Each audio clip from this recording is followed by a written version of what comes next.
sommes là pour t'élever. Yeah, yeah, yeah. Yeah, yeah, yeah. Shalom, shalom. Bien-aimé dans le Seigneur, to pesi binombote na kombo na Jésus Christo, to élever le véritable Dieu, to élever le Tout-Puissant, to élever Jésus-Christ de Nazareth, notre roi, notre Seigneur le Tout-Puissant. Oyo a pesi lisusunga na yo opportunité ya koya na présence na ye, nzambe na bomo azwa na ye lokomo, to élever les ressuscités du troisième jour, to élever le vainqueur de Golgotha, le roi des rois, celui qui a vaincu le péché, celui qui a vaincu la mort, celui que la mort n'a pas réussi à retenir, celui que la terre a vomi. Il s'appelle Jésus-Christ, notre roi.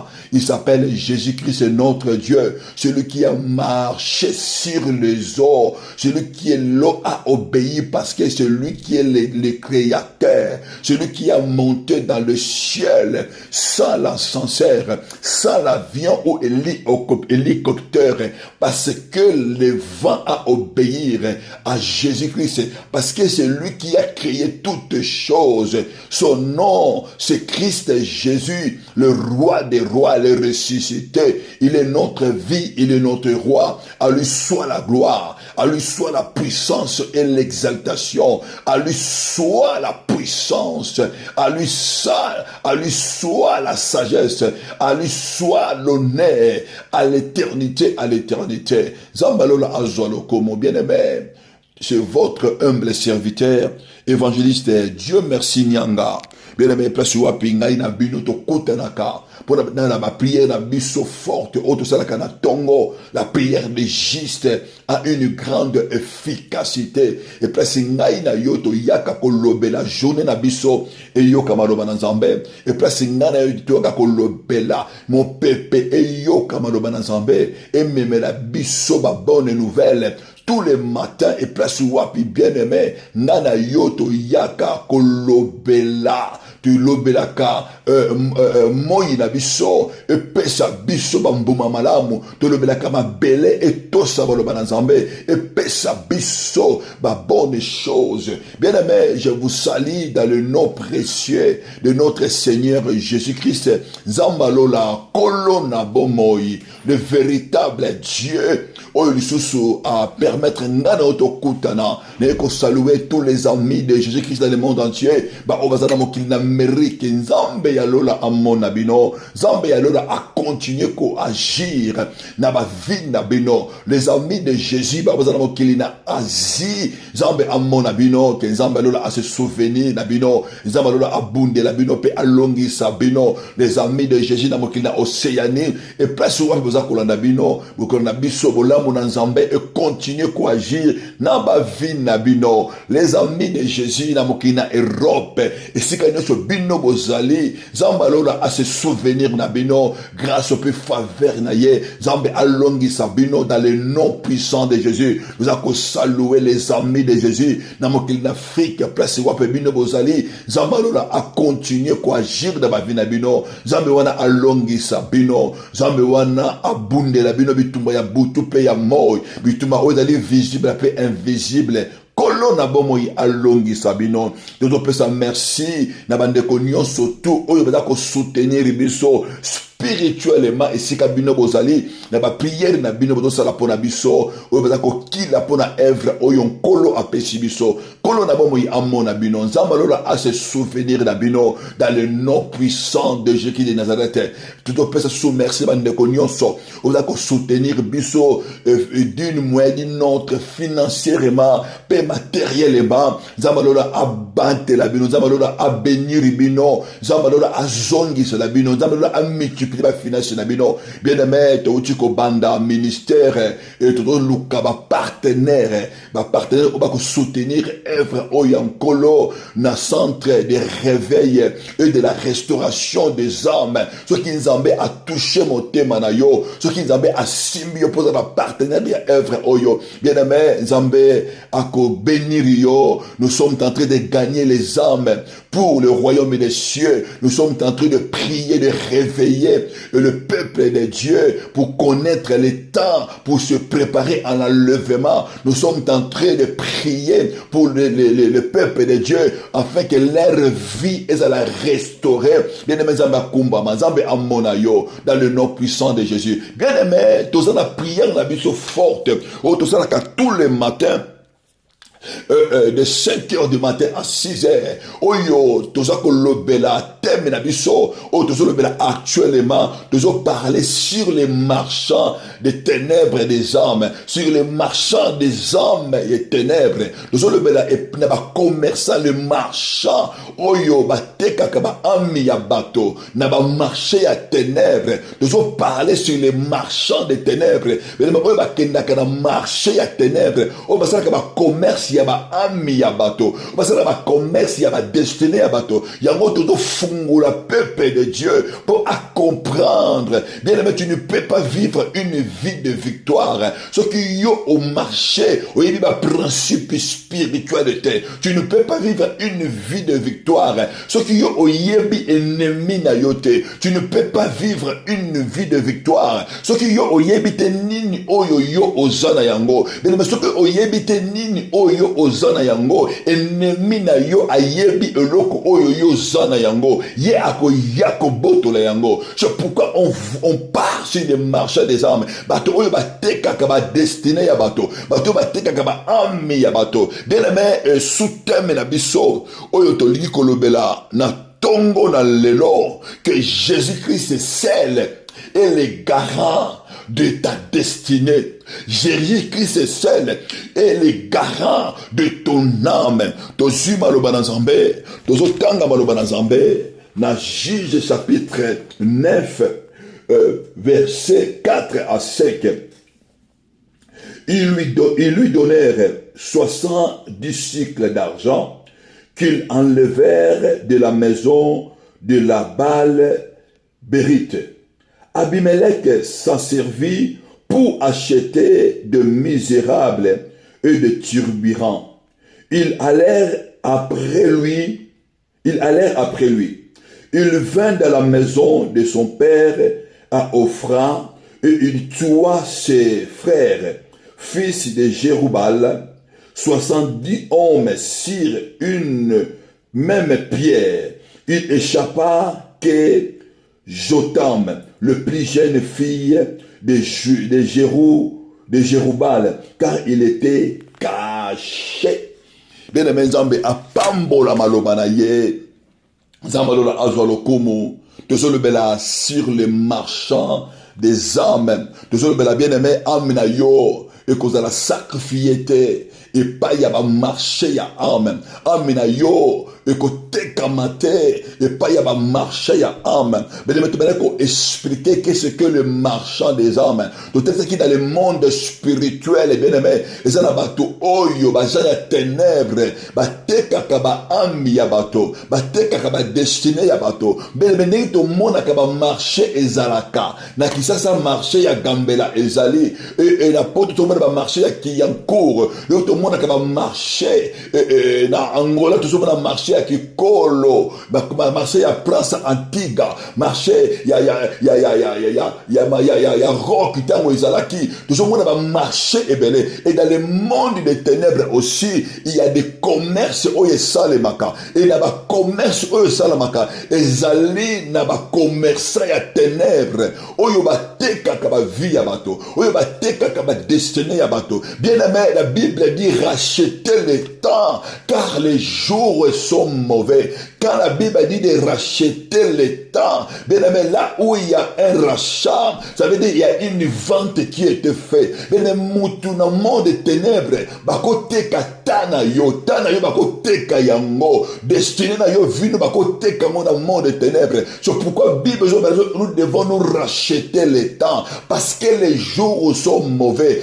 Pourquoi les jours sont mauvais? Parce qu'il y a des agents des ténèbres, parce qu'il y a le fils du diable sur cette terre que nous vivons. Oyo bazana biti na bango ko rendre bato malheureux, biti na bango ezali ko poursuivre vie ya bato, biti na bango ezali ke bato ba souffrir, bato ba avancer te, ezala bato ba ja ténèbres bebe oyo ba kota kana ba divination po ba yeba vie ya bato, po ba yeba avenir ya bato, na biti ya ko détruire, na biti ya ko sacrifier, na biti ya ko yiba. C'est pourquoi bien-aimé, d'ailleurs c'est comme montomoko, il est temps que tu réveilles. Il est temps que tu réveilles. Yo ozwa oyo ya yo, yo o récupérer oyo yo. Bien-aimé, tu os parler sur Jésus-Christ qui est le garant de ton âme. Il a dit ça, yo bien-aimé, na ma commune en Zambé, qu'est-ce que le nemi font? Pourquoi Jésus-Christ, il est notre Dieu, il est notre Seigneur. Mais place où tu kotanga, bien-aimé. Bazo le belabiso sir Abimelech. Abimelech oyo azalaki mwana ya Jerubal. Jerubal c'est Gédéon. Bengi na kombo ya Jerubal parce que Gédéon il a renversé les Baals, la sorcellerie de la maison de son père. C'est pourquoi va pessier Jerubal, celui qui a affronté, celui qui a renversé les Baals, nommé Jerubal. Et Gédéon, Jerubal, il était un roi. Et quand Gédéon a renversé la sorcellerie, il y a ndaku ya papa na ye et Gédéon a comme un roi ya bana Israël. Et Bible il y a un moment Gédéon a koufaki na vieillesse na ye. Et Gédéon il avait 70 fils. Oyo abotaki na ba femme légale. Et il avait aussi des concubines. Et tout le monde Abimelech azali mwana ya kokibine oyo Gédéon abotaki. Et maloba na Nzambe pa ito uti kotanga ezotalisa biso ke Abimelech tango papa na ye Gédéon akufaki, Abimelech akiyi komona famille ya mama na ye na kote ya papa ake koyebisa bango papa na biso akufi. Et botika te bato mosusu les 70 enfants ya bana ya papa bango ba diriger ba dominer likolo na bino, botika te bango bazwa pouvoir. Abimelech akei komona famille ya mama na ye na kote ya papa ayebisi bango esengeli nga na domine likolo parce que soki ngai na domine nga na koprotege bino pouvoir wana oyo papa atiki bopesa yango pa ya moto mosusu te, moto mosusu adomine bino te. Biolobi Abimelech ayebisi bango est-ce que bolingi nani adomine? Soki bango adomine bino bako souffrir. Bien-aimé, marché à ténèbres. Pourquoi il y a le marché des ténèbres? Parce qu'il y a une demande. Parce qu'il y a des demandes du pouvoir. Pourquoi il y a un marché des ténèbres? Parce que tu vas le pouvoir, tu vas le avancement, tu vas le bakende liboso. Il y a beaucoup de gens qui ont le pouvoir na bango. Non na sema kolo ya Nzambe. Zala boto mususu, ba te belé, ba le pouvoir na bango. Te et pas le véritable Dieu. Et ça bato mingi, ba le richesse na bango. Non pas et pas y en kolo na bomoy. Oh que Bible zoloba, la bénédiction ne vient ni de l'Orient ni de l'Occident, mais la bénédiction vient de l'Éternel. Mais ça n'a tout est bel et bien aimé, richesse na bango, pouvoir na bango, élévation na bango, bazo luka yango et pas ya bateau, bazo luka yango et pas ya ba magicien, bazo luka yango et pas ya ba marabout, bazo que nous la alliance maléfique et na bateau ya ténèbres pour bazwa pouvoir, pour ba régner. Abimelech a kekoluka famille ake na famille ya mama kota papa. Bible zo batango ya ayebisi bango. E bandeko ya mama na ye. Babandi kopesa na ba propagande po na ye. E bamemi Abimeleke na maison ya Baal. Ya Baal mérite. Bamemi na ndaku ya Baal mérite. Oyo libota ya mama na ye kote ya papa banayi kosambela. E bamemi ye na maison ya Baal mérite, maison ya sorcellerie. E makomi na Nzambe ezotala place oyo toti kotanga. E Bible ezoloba na biso bazwi 70 cycles ya argent bapesi Abimeleke. Bapesi ye 70 cycles argent ya mbongo. Balobi na ye mbongo oyo zwa mbongo. Et Abimeleke a eu 70 cycles. Il y a un bon bien aimé.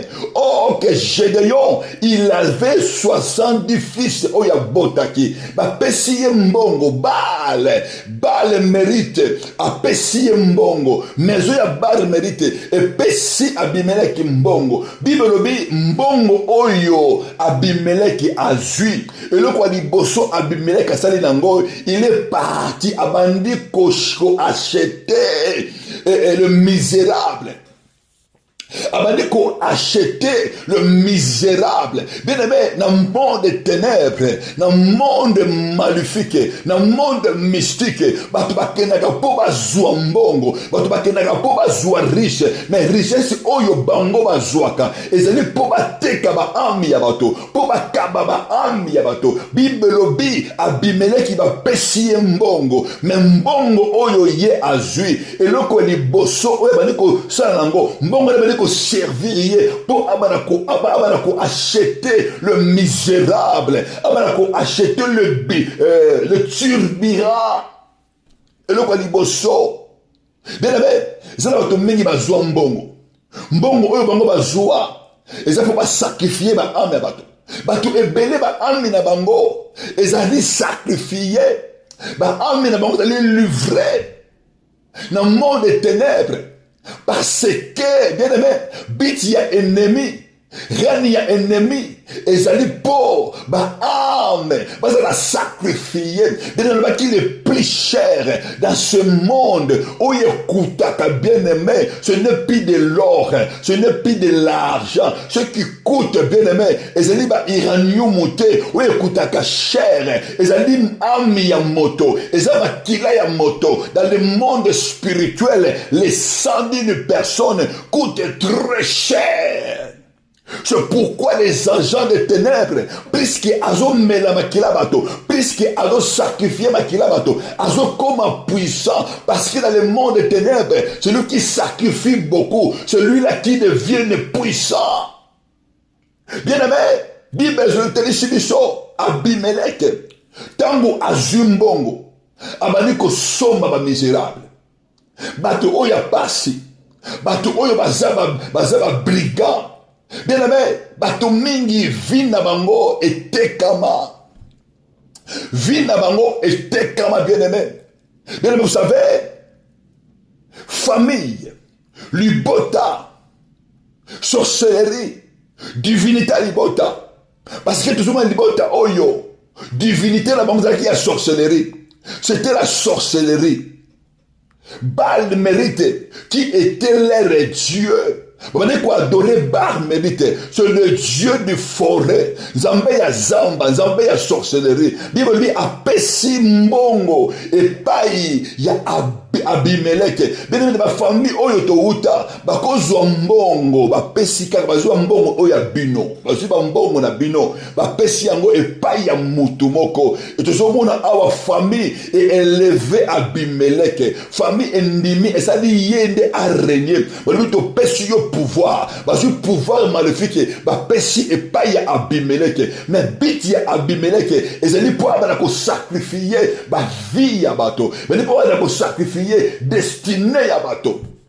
Et la première des choses, oyo Bible totali sa biso, Abimeleke t'a eu pouvoir, tant on lui bota et pesier pouvoir, et pesier ma possibilité, et pesier richesse. abandi kosomba bato oyo baza bamalere, abandi koattire bango. Bene puissance maléfique eyaka koattire vie ya bato, ememaka malere na vie ya bato. Moto mosusu bien aimé akopesa yo mbongo, moto mosusu akopesa yo cadeau, mais cadeau oyo apesi yo po asomba yo. Cadeau oyo apesi yo cadeau po a récupérer âme na yo. Bien aimé, là où il y a une vente, il y a aussi un rachat. Mais là où il y a une vente, nous sommes là bato oyo, bato pesa bango mbongo. Abimelech no pesa bango mbongo. Mais na bite asomba vie na bango. Na vite que ye a dominé bango. Na ba famille to uta, omona basi mutu moko, ye mutu a dominé ka famille. Mutu moko na famille, ye kaka mutu zalaka na mbongo. Soki mutu akufi, faut pas que nous montrons mutu wana ya famille. Ceux qui malades dans la famille. Faut pas que mutu wana na famille. Ceux qui problèmes dans la famille. Faut pas montrer mutu moko na famille. Bien aimé, la sorcellerie élève ka moto. La sorcellerie tombe la moto na trône, mais tombe yo na bit que yo dans la sacrificateur. Yondo okunda ka bibembe. Ceux qui malades eye yondo o na ko pesa bambongo. Il y a beaucoup de gens oyo ba sacrifier vie na bango. Oyo mabota et tombo na bango. Libota ke ko yiba mbongo na bi. Libota bien boto bota bango. Bien aimé, ko yiba mbongo na bino. Et je richesse na bino nyon surtout. Et pesi on pas mutu moko. Mutu moko azo gérer richesse à libota mobimba. Bien aimé, c'est ça se fait dans la sorcellerie. Mutu moko azo ko gérer élévation ya bato na sorcellerie. Mutu moko azo ko gérer élévation ya partout. Mutu moko azo ko élever la capacité, pouvoir ya bato nyoso, ba sorcellerie, ezu yango epesi yango pa ya mutu moko. Oyo yango ba bengi les agents de trône. Oyo ba bengi ba homme fort, ba femme forte ya mabota. Oyo mabota na biso eleva, ba pesa bango ba pouvoir. Et c'est la même chose. Oyo di bota ya mama oyo, da côté ya papa, basali na Abimelech. Batiebisi nzambe na bango, basalisi alliance na nzambe oya bango. Tant basalisi alliance na nzambe oya bango, bapesi pouvoir. Pouvoir oyo bapesi bien aimé, bapesi asomba oya bato. Bapesi pour récupérer oya bato. Ye ba tomboliye, mais Abimelech azo sale la divinité ya sorcellerie ya libota. Ba bengi ye, ya zo sale la divinité. Bene mesala ba to mingi na mabota. Bino bozo betele maboko, bozo ba kazo sunga famille. Moto yo noko oya sunga ka famille. Ye muto zo sunga biso, soki ebembe ekufi, ye muto akunda ka bibembe. Soki muto aza maladi, ye muto apesa ka bambo. Bien mais ça tu ebele mbongo oyo do pesa wana zaka mbongo na bino moko ba richesse na bino moko ba comme si bino misérable ayibi oya bino pour sacrifier yango et pas ya ba divinité sorcellerie azozo oya bino et ça ba to mingi ba tombola na sorcellerie et ça ba to mingi sorcellerie et tombwama. Bien mais libota oyo sorcellerie et vanda et bato bako vivre dans la misère, bato bako vivre dans la souffrance. Bible les hommes peut-être ça biso bilo komi balé. La première des choses oyo Abimelech sombaki na vie ya bato, mais c'était la misère. Et la deuxième des choses ba bengi yango turbulence, trouble. Et c'est quand on sorcellerie bien aimé. Famille ou en misère, famille ou en pauvre. Batou ba batombo makamutute. Batou ba kenda kalibo sote. Ce qui m'a dit que tombo ma, faut que akende la franc-maçonnerie. Faut qu'on la rose quoi. Ce qui m'a dit que tombo ma. Faut mutu asala l'alliance magnifique, c'est ça la sorcellerie. La sorcellerie épouse à kabatu, ça épouse à kabatu. Mais c'est l'alliance à Satan. Ça c'est l'alliance à Satan. N'a pas sirène des eaux. Ça c'est la sorcellerie de prise et de verre. magie. Et c'est la sorcellerie le plus élevée. Moutou à côté de rose de croix, dans un cacar, dans un maïkari. Et c'est la sorcellerie le plus élevée. En qui a concerné la limo ya famille, où est le tindaye. Bien aimé, Abimelech, Bible Zoloba, la deuxième des choses, c'était le Tirbira. Ce qu'on a dans la famille, bien aimé, Bandi Bazalaka. Là où il a une famille, là où tu vois le banditisme, bien aimé, c'est la sorcellerie. Brigand, c'est la sorcellerie. Bato bano yo bazo kata bato maboko bien aimé, koulou nazali sorcellerie. Dès au monde, la Kisasa. Mais c'est la sorcellerie. C'est la turbulence. Basaka wana pour kokisa. Un vrai ennemi. Basaka wana pour la misère à papa na bango. C'est ça l'œuvre de la sorcellerie. Mais toujours mon âge, Abimelech, la deuxième des choses, Bible Zolo Balabiso, Abimelech, accueilli na mboka ya papa na ye, accueilli na Ofra, na mboka ya papa, na ndaku ya papa na ye. Il a commencé à tuer ses frères.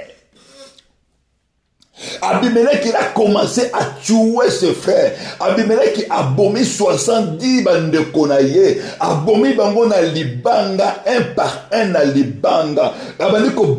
C'est ça, bien aimé, le marché des ténèbres. Et dans mon moto, alingi azwa pouvoir. Dans mon moto, alingi amata. Bien aimé, batouana ba mataka pambate. Batouana ba mataka ba sacrifice. Batouana kopesa ba sacrifice humain. Pour bango ba mata. Vie na bango ezala élevé, mais vie na bango ezali élevé, non pas parce que basali eloko côté, non, vie na bango ezali élevé parce que ils ont sacrifié la vie de d'autres personnes. Batu oya azo sacrifié, basala ba kila ya royauté, batu oya azo sacrifié, ce sont des enfants de Jéroubal, basali bana ya Gédéon, basala ma kila ya royauté, ateko teka ma kila ya bana wana, ateki ma kila ya 70 frères na ye po yi azwa pouvoir po yi a régner likolo na bango tangu Abimelech aza ko négocier na famille ya maman na ye côté ya papa 70 fils ya Gédéon bazo yeba eloko moko te bien-aimé na mabota oyo to uta esika oyo to leka bien-aimé esika oyo to bima bien-aimé, nani akenaka ko négocier, nani akenaka ko sala marchandise, pour y azwa pouvoir, nani akenaka ko négocier, pour y aboto la richesse na yo, pour y aboto la élévation na yo, pour y azwa couronne na yo, nani wana, nani. Kombo na ye nani, bien-aimé, il y a de ces gens-là, batouana bazana mabota na biso. Bato wana to botama na bango, to bima na bango. Bien aimé, ezate maloba na Nzambe, mutu ezokabo la famille. Bato musu bazamba que non, Pierre ya combat, ezokabo la famille. Bien aimé, c'est la sorcellerie ne ekabo la famille. La sorcellerie oya mabota, yangone e divisa famille. Et évangile eye, Yesu aye pour la kobimisa biso, na se ya ba sorcellerie, na se ya ba chaîne ya ennemi. Bien aimé, évangile, prière, combat spirituel, et kaboulaka famille te. Et le comment est kaboula famille, ba bengi yango sorcellerie. Na kati ya sorcellerie bien aimé. C'est là où tout le monde a besoin de la vie à bateau. Na kati ya sorcellerie, ne tout le monde a dessiné à bateau et cueilli. Na kati ya sorcellerie, ne tout le monde a besoin de vendre la destinée à bateau. Bien aimé tout le monde a awa, ba bomi 70 fils. Ya Gédéon. Mutu oya bomi bango ba bengi ye Abimelech mwana oyo ya kokibini ya papa aye ko boma baninga mosusu po ye azwa pouvoir. Mais c'est ce qui passe dans le monde des ténèbres, c'est ce qui passe là où nous venons. Et c'est la vie à battre belé. Bien mais le vie na battre belé et kufa ba yiba gloire ya battre belé. Ba yiba honneur ya bato belé. bayiba élévation ya bato ebele, bayiba maternité ya bato ebele, par les agents des ténèbres. Bato mingi ba boma bango, bato mingi ba kufa trouble kota na mabota, maboma e kota na mabota, bato mingi ba bela maboma, oke li boma o azo bela di sacrifice, bato mingi lelo, muto azo luka bana azo zoate, muto azo luka libala azo zoate. Ok, il y a quelqu'un qui s'appelle Abimelech, bien aimé, oyo akenda ko kutana, Nabal Berite. Oyo bali Berite apesa ye pouvoir. Oyo bali Berite apesa ye mbongo. Au retour, bali Berite azo senga ye makila, azo senga ye élévation ya bato, azo senga ye stabilité ya bato, azo senga ye richesse ya bato. Et là tout ebele lelo, ebele ennemi akotika yo osambela. Ennemi akotika yo sala bagene. Mais eloko ennemi aboyaka que mutu ajieba, mutu azwa connaissance, mutu azwa azala éclairé, bien aimé ko déclarer na kombo na Yesu Christo. Et sika oyo Abimelech libota atelema, et sika Abimelech libota atelema pour ateka vie ya bato, pour aboma vie ya bato, pour atekui amena yo, bien aimé ko déclarer na kombo na Yesu. Abimelech wana azala renversé au nom puissant de Jésus. Na yeko déclarer, bien aimé, ta vie et vous allez sacrifier et pas yaba Abimelech mabota, et pas yaba Abimelech ya territoire, et si ka yo o uta, et si ka yo o tambola, aucun sacrificateur, aucune sacrificatrice, ya monde de ténèbres, oyo bango ba bomaki, oyo bango ba yibaki, ben ba koswa zongi yango, bazongisa yango avec effet immédiat dans le nom de Jésus. Bible tali sabiso. Abimelech il a tué 70 enfants.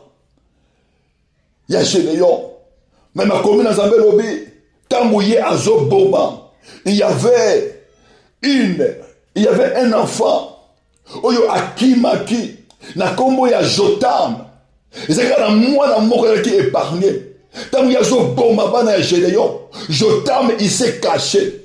Jotam il s'est fui. Tango Abimelech a bon bana. Mais Jotam, il était épargné. Il était caché. Les codes déclarent la vie à Batomoko. Même si na libota oyo yo obotama, baza ko sacrifier vie à bato, baza ko sacrifier destinée à bato. Mais yo zamba ko bomba yo, bana na yo zamba ko bomba bango, mobali na yo zamba ko bomba ye, mwasi na yo zamba ko bomba yo, oyo ya yo bandeko oya yo, zambe ako bomba bango. Même si libota oyo yo obotama, il y a des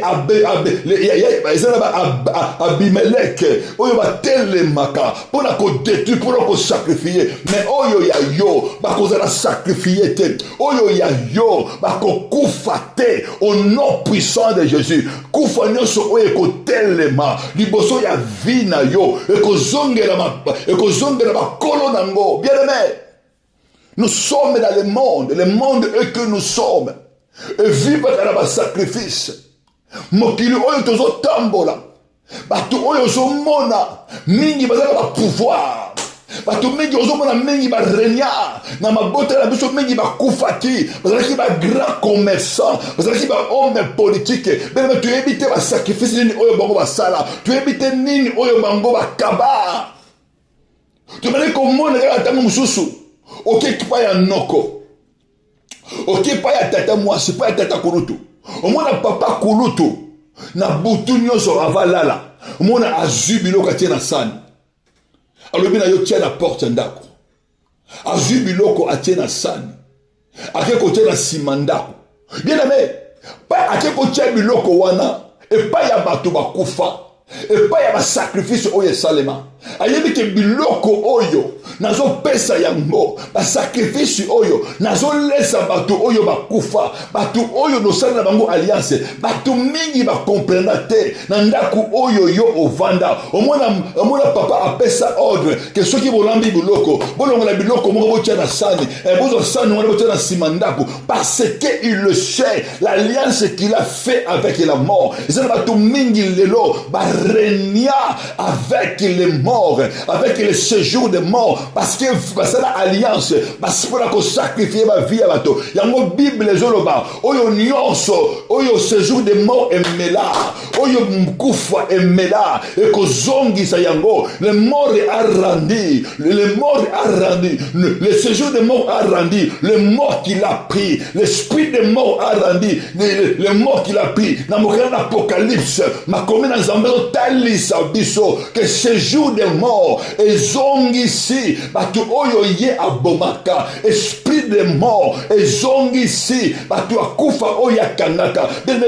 vie ya bato ebele eza na séjour de mort vie ya bato ebele bene bato mingi bakufa non parce que na volonté nzambe bato mingi bakufa parce que baboma bango parce que basakrifia bango basakrifia vie na bango ta oyo nzambe apesa bango bavivre sur la terre bavivraki yango te parce que il y avait Abimelech bato oyo balingaki te bavivre bato oyo batelemelaki bango mais bato oyo bazalaki ignorant ntango Abimelech azonégocie pour la pouvoir bato oyo bazocomprendre te bazalaki aveugle. C'est pourquoi la Bible ezoloba veillez et soyez sobres car votre adversaire le diable rôde. Bien aimé mwana na nzambe kolala pongi te esengeli yo otelema na mabondeli esengeli yo otelema na puissance ya parole esengeli yo otelema na kobanga nzambe. Crainte au Dieu, marche dans la crainte de Dieu, marche dans le Saint-Esprit. Tu ne peux pas régner bien aimé dans ce monde. Ce qui yo oyambi Yesu te, tu ne peux pas régner dans ce monde si tu ne marches pas dans la crainte de Dieu. Tu ne peux pas régner dans ce monde si tu ne marches pas selon l'esprit. Marche dans la crainte de Dieu, marche selon le commandement de Dieu, marche selon le Saint-Esprit. Bible dit, c'est le Saint-Esprit qui nous conduira dans toute la vérité. Dans la vérité, et c'est la vérité qui nous a franchis. La Bible dit, là où il y a l'Esprit du Seigneur, c'est là où il y a la liberté. Bien aimé, liberté na biso eza esika molimo na nzambe ezali esika esprit esika ba sacrifice ezali esika ba marché à ténèbres ezali esika sorcellerie ezali. Bien aimé, liberté ezate, c'est la mort, c'est le sacrifice esika ba yiba ka destiné ya bato mais na eko déclarer na kombo na Yesu esika moto moko atelema esika Abimelech moko atelema eza na libota ya papa oyo bima eza na libota mama oyo bima pour sacrifier vie na yo pour sacrifier destinée na yo na eko déclarer na kombo na Yesu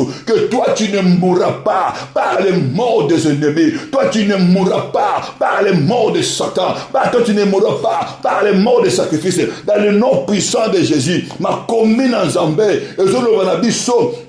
celui qui appartient à Dieu, il est caché dans la main de Dieu. Notre vie est cachée dans la main de Dieu. Tout ce monde a Jotan qui épargné. Nzambe asala yo Jotan. Mais Nzambe a épargné vie na yo. Na ba sacrifice. C'est pourquoi tout ce monde a maladie lelo. Bato bazo kufa malade zo ya lokozo bota lokola mayebo. Bato bazo kufa pour rien.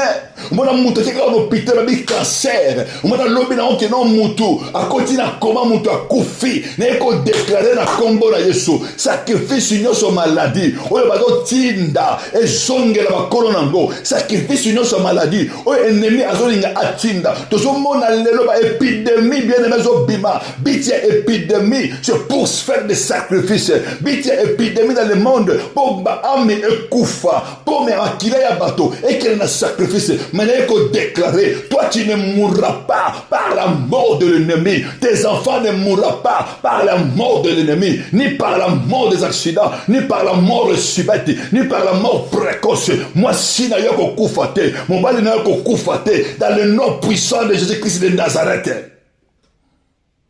Ma commune en Zambé, qui accusera les élus de Dieu? Celui que Dieu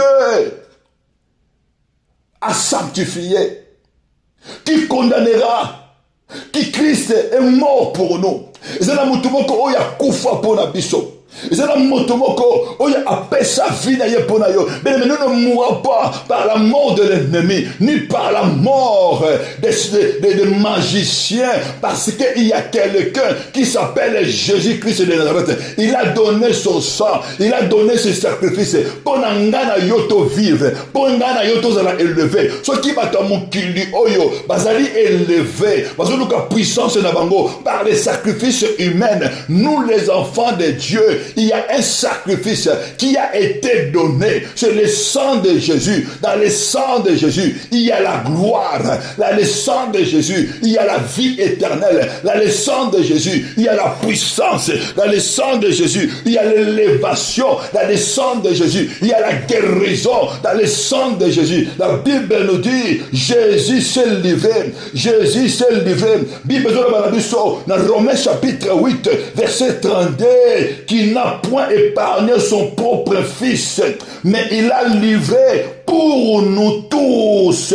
Pourquoi de ne pas nous donner toutes choses? Le véritable Dieu, Jésus-Christ de Nazareth, il a livré son fils Jésus. Il a livré son fils Jésus pour toi, bien-aimé, pour moi, bien-aimé. Jésus-Christ a été livré. Jésus-Christ a été donné en sacrifice afin que nana yo to vivre une vie éternelle, afin que nana yo to vivre une vie à gloire, to vivre une vie à puissance. N'est qu'au déclarer le vie à motomoko, tu ne mourras pas par la mort de l'ennemi. Maladie nyoso oyo bazo tinde la yo et zonge la bakolo nango avec effet immédiat. Bana bako kufate na maladie ya ennemi, na épidémie ya ennemi oyo bazo tinde na monde lelo bako kufate dans le nom de Jésus, parce que le sang de Jésus nous protège, les sacrifices de Jésus, la mort de Jésus, la résurrection de Jésus nous protège. Et ko caché biso n'est ko déclaré bien-aimé yoko za échappé le kola Jotan mwana ya suka ya Gédéon akimaki Abimelech simba qui était mwana wana akimaki, il s'est caché. Bible dit notre vie est cachée dans la main de Dieu. Zambe abomba vina yo, Zambe abomba ndako na yo, ozala invisible devant les flèches de l'ennemi. Flèches no so ennemi ko yanango, sacrifice aux ennemis ko sala contre vina yo et avec un feu immédiat dans le nom puissant de Jésus-Christ, dans le nom puissant de Jésus. Et si kanyoso agent des ténèbres oyo batindi ye mission na vie na yo pour détruire yo, yemoko azala détruire, yemoko azala détruire avec un feu immédiat na kombo na Yesu. C'est pourquoi bien-aimé tango yoko bonde la lelo lobana nzambe mutu nyonso oyo batinda ye, mutu nyonso oyo azwa mission na libota oyo ngana uta azala papa na ngai, azala mama oyo nga, azala bandeko makila oyo bapesa ye mission pour aya ko sacrifier vie na nga. Mon âme appartient à Jésus. Moto wana akweya, moto wana azala na confusion. Ba sika kaka yo ozali bien-aimé, na lingo bana ko se disposer motema na yo. Commencez à élever le nom puissant de Jésus. Manako élever le nom puissant de Jésus. Manako bondela nkolo, manako bondela nzambe, au nom puissant de Jésus. Bien-aimé zo bondela, na kombo na Yesu. Bien-aimé zo bondela, au nom puissant de Jésus. Yeso bondela mokonji, yeso bondela nkolo, au nom puissant de Jésus. Na kombo na Yesu. Élevez le nom de Jésus. Élevez le nom de Jésus. Yeso bondela mokonji. Bien-aimé bondela. Au nom puissant de Jésus, vous avez élevé un colo, élève les rois des rois, élève les véritables dieux. Vous avez élevé l'ensemble, vous avez élevé Jésus. Dans la commission, pendant qu'on élevait Jésus, le Tout-Puissant, le résisté de la mort, Jésus le roi des rois, pendant qu'on élevait Jésus na vie na yo, pendant qu'on tombe sur nanda kuna yo, pendant vie à mon oya yo, na ban mo oyanga, pendant qu'on élevait Jésus, pendant vie mon bal oya yo, ben ne meso bonde là, élevez le roi des rois, pendant qu'on élevait Jésus, na kombora Yesu, pendant qu'on élevait Jésus, élevez le roi des rois, le véritable Dieu. Yesu ngana tombolio, Yesu ngana commission, Yesu ngana eleveyo, likolo, ya trône sorcellerie, et les botons ngana botamanango, pendant qu'on élève Jésus, likolo a son trônerie, et les botons ngana bimanango, et c'est ngana leka, et c'est ngana tambola, na belle famille, pendant qu'on élève Jésus-Christ, Yesu ngana tombolio, likolo ya trône sorcellerie, et naga papa ngana botama, et c'est ngana wuta, et c'est ngana leka, et c'est ngana sangai, et c'est ngana meli sangai, et c'est ngana lati sangai, pendant qu'on tombola Jésus, tombola Jésus, nani ateka, nani alivra, tone nini wana, we livra vinayo, tone nini wana, we liva mabota, we liva libala, we liva santé, tone nini wana, oyeteka considération, tone nini wana, oyeteka viabana oyayo, oye limita yo, oyeteka maboko yo, oyeteka richesse, manaka ko lever Jésus, le sungana tombolio, le roi des rois, le tout puissant, le véritable Dieu, bien le tombola Jésus. Tombola Jésus, na bonde na mokonji, na bonde na nkolo, na kombo na Yesu, au nom puissant de Jésus, au tombola Jésus, Yesu ngana tombolio, le kolia abimeleke, le kolia abimeleke, et le bota papa nangai, na tombola Jésus, ngana tombolio, le kolia abimeleke, et le bota mama nangai, Yesu ngana tombolio, le kolia Jean, ya ténèbres, le kolia trône, et le bota papa nangai, na tombola yo, le kolia Jéa, et le bota mama yangai, na tombola yo, le kolia homme fort. Le connaît ma femme forte. Tombola Jésus. Il est l'homme le plus fort. Il est le tout puissant. L'homme le plus fort de ma vie. Yesu tombo manayo. L'homme le plus fort de mes enfants. L'homme le plus fort de ma maison. Mais nous avons dit dans colo. Nous avons dit dans mon conju. Élevez Jésus. Tombola Jésus. Nabi tombanayo. Tombola Jésus. Tombola le roi des rois. Na kataba défi vinayo. Tombola Jésus. Dans toute ta destinée. Dans toute ton âme. Dans toute ta vie. Tombola Jésus. Le va Yesu. Nana tombolio. Na journée ya lelo ngana tomboli Jésus bana ko lever le roi des rois le véritable Dieu bien-aimé bezoloba lorsque vous élèverez le fils de l'homme c'est alors vous connaîtrez ce qu'il est bana ko tombola Jésus bana ko tombola le roi des rois bien-aimé tombola bien-aimé matana prière yo bonde dans Zambé tombola Jésus Yesu ngana tomboli yo likola sorcellerie ya libota ngana bimana yango bana ko tombola Jésus Yesu ngana tomboli yo likola sorcellerie ya libota papa nangai Yesu ngana tombolio likolo ya sorcellerie ya libota mama nangai bana ko tombola Jésus bene bozobonde la mokonji ozobonde na Nzambe bana ko tombola Jésus Yesu ngana tombolio likolo ya sorcellerie ancestrale bana ko lever Jésus bana ko lever le véritable Dieu le ba Yesu ngana tombolio likolo ya sorcellerie bana ko tombola Jésus le véritable Dieu bana ko tombola Jésus Yesu ngana tombolio likolo ya sorcellerie Yesu ngana tombolio likolo ya sorcellerie ya belle famille et c'est ngana balela esikanga uta banako tombola Yesu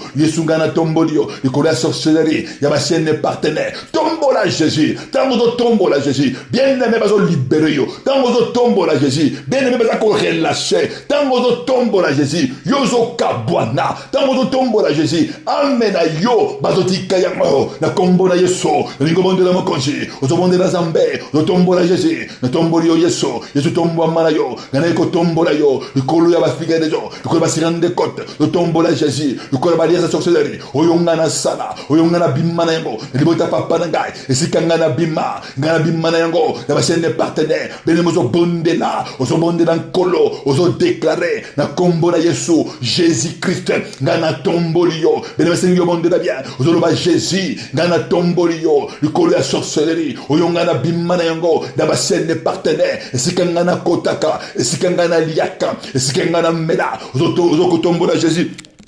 D'accord, lever Jésus, na kombona Yesu, lever le roi des rois, lever le tout puissant, bien bonde la mokonji, bonde la Yahweh, na kombona Yesu, au nom puissant de Jésus, na kombona Yesu, au nom puissant de Jésus, dans votre tombola Jésus, bien tikayo, bazo libéré yo, dans votre tombola Jésus, bien aimé, oh ya yezo bima, na kateba prison, élève seulement Jésus, Yesu ngana tombolio, le kola prison oyangai, na ko tombola Jésus, le kola prison sorcellerie, tombola Jésus, le kola prison ya mai likolo ba prison ya mai ba prison ba serande so ya prison de côte zo bondela nkolo ba Yesu ngana tomboli yo likolo ba prison Yesu ngana tomboli yo likolo ba chaîne ya séjour de mort likolo ba prison ya séjour de mort élevez seulement le nom de Jésus bien aimé zo bondela nga elongo tango zo tombola Jésus ba chaîne zo koya tango zo tombola Jésus ba chaîne maladie zo katana tango zo tombola Jésus ba chaîne ya trouble zo za briser tango zo tombola Jésus ba prison zo koya na kombo na Yesu élevez le nom de Jésus na kombo na Yesu zo tombola le roi de roi zo bondela nga elongo tango zo tombola Jésus ba chaîne zo koya tango zo tombola Jésus bien aimé na zo mona elamba moko zo pasuka na zo mona tango zo tombola Jésus na zo mona rido moko zo pasuka na kombo na Yesu au nom puissant de Jésus tombola Jésus vois les okatana vois les okoya tango zo tombola Jésus aveugle me zo koya nani akanga yo miso po mona kate nana yiba yo ba vision nana teka yo ba vision tango zo tombola Jésus nana yiba yo supériorité nana yiba yo mayele tango zo tombola Jésus nana yiba yo élévation bene zo bondela nkolo zo bondela bokonji na kombo na Yesu za ko élever Jésus le roi des rois le véritable Dieu tango zo tombola Jésus élever Jésus élever le tout puissant élever le véritable Dieu zo bondela nga elongo bene zo bondela na kombo na Yesu tango zo tombola Jésus moto oya yiba moto oya botola azo zongisa yango na kombo na Yesu élever le nom de Jésus oya yozo bima na kombo na Yesu élever seulement Jésus Yesu ngana tombolio na vie ya banana ngai ngana tomboli Jésus na vie ya couple na ngai ngana tomboli Jésus tombola Jésus na ministère na ngai ngana tomboli Jésus na activité na ngai tombola le roi des rois na vie ya banana ngai mon Dieu et mon roi na kombo na Yesu nani ajiba nani abotola divinité nini elibota papa na ngai elibota mama na ngai oya seleva po ajiba divinité nini elibota mama na ngai oya seleva po aboma kombo na Yonan au nom puissant de Christ tombola ka Jésus tango tombola Jésus bango bazo fukama tango tombola Jésus les divinités ndakwa papa azo fukama au nom puissant de Jésus tango tombola Jésus divinité ndakwa mama azo fukama divinité ancestrale azo fukama tango tombola Jésus divinité ya belle famille ya ba saine partenaire bazo fukama tango tombola Jésus divinité ya ndakwa papa azo fukama ya maison de naissance azo fukama divinité ya ba faux ami territorial esika yo ovanda ba divinité ba esprit méchant bazo kumba mela yo tango tombola Jésus tango za adorer Jésus élever le nom de Christ benemo bonde nga elongo zo bonde la makoshi na kombo na Yesu au nom puissant de Jésus bazo kumba ma liboso ya Jésus liboso ya Nzambe na yo liboso ya Seigneur na yo tombola kaka Jésus au nom puissant de Jésus bana ko senga ma wana Nzambe kuena sama kono na kolo senga ma wana Nzambe loba mon Dieu et mon roi et na sama kono na yo yokelanga mbawa ma wana yo ekita na bomo ina ngai ma wana yo ekita na ndako na ngai bene mazo bonde na kolo senga ma wana Nzambe bana kolo tala libota ngana wuti lo bana mokonji tala sikenga na botama liboto ngana botama ya sorcellerie lo bana nkolo tala ko botama na ngai na ndako banganga ko botama na ngai na ndako ba mandona lo bana Nzambe sikenga na botama Yesu bateka ngai sikenga na botama mon Dieu et mon roi yakana sama kono na nkolo Bible zoloba approchez-vous avec assurance du trône de la grâce approchez-vous donc afin d'obtenir la miséricorde et de trouver grâce pour être secouru à vos besoins. Bana kosenga mawana Nzambe kena sama kona kolo loba ikolo yokelanga mawa libotonga na uta libotonga na bimana yango mon Dieu et mon roi mawana yekita na kombo na Yesu yokela biso mawa bena mesenga mawana Nzambe loba na nkolo tango zo senga mawana Nzambe oza ko renoncer na soseka liboto na yo tango zo senga mawana Nzambe ozo bima bazo tika yo loba na nkolo mawana yekita tango libotonga na botama nango libota libota, il y a ma sirène des eaux, libota, il y a l'esprit des crocodiles, il y a l'esprit des forêts, mawana yo ekita, na kombo na yeswe, bene metango ozo bonde la, ozo bima na ténèbres, ozo bima na prison na ténèbres, tango ozo bonde la, tango ozo bele la mawana nzambe, bazo longo la yo, na kati ya libulu ya ténèbres, tango ozo bele la mawana nzambe, bene metango mawana nzambe, Dieu te justifie, au nom de Jésus-Christ, tango ozo kwena sama kora Yesu, ozo lije bazo justifier yo, il y a un main puissant qui te retire, qui te libère, il y a un main puissant qui te sépare, kwena sama kolo na kolo, loban papa, na sopi motema nanga, na siato na grâce na yo, na pasu de bilambate, mene ko pasu la motema, mawana yo ekita, na vinanga, bene mozo bole la mawana nzambe, loban na kolo, papa tala, na babwaka na ba mai, na sala ba alliance, na ba sirène des eaux, na ba sirène des côtes, na sala ba alliance na ba crocodile, mon Dieu, mon roi, basalisa nga ba alliance, basukola ngai, na mokuwa bangando, na mokuwa ba léopard, basukola ngai, na mokuwa ba ours, basukola ngai, na mokuwa ba gorine, mon Dieu et mon roi, nga ba sacrifier vie nanga, mawana yo ekita, osobele na mawana nzambe, bien mezo bonde na nkolo, na kombo na Yesu, lo bana nzambe, mawana yo ekita, osobele la makila, le sang puissant de Jésus, osobele la makila, na kombo na Yesu, évoque les sangs de Christ, makila na Yesu, les sangs qui justifient, les sangs qui lavent, les sangs qui nettoient, na kombo na Yesu, et ben ko nettoyer, ko justifier yo, na kombo na Yesu, osobele la makila na Yesu, et ben ko laver, et si kanyoso, ba piraki oya yo, les sangs du rachat, makombezo loba, nous sommes rachetés, non par de l'argent, non par de or, nous sommes rachetés par des sangs précieux de Jésus, nous sommes ramakila, évoquez les sangs de l'agneau, nous sommes de la mokonji, évoquez les sangs de Jésus-Christ, na kombo na Yesu, le bana Saint-Esprit, molimo na nzambe, et abibeleke nini, ya libotonga na uta, alliance nini, ya sorcellerie, ya bale berite, na libotananga, et salisanga alliance,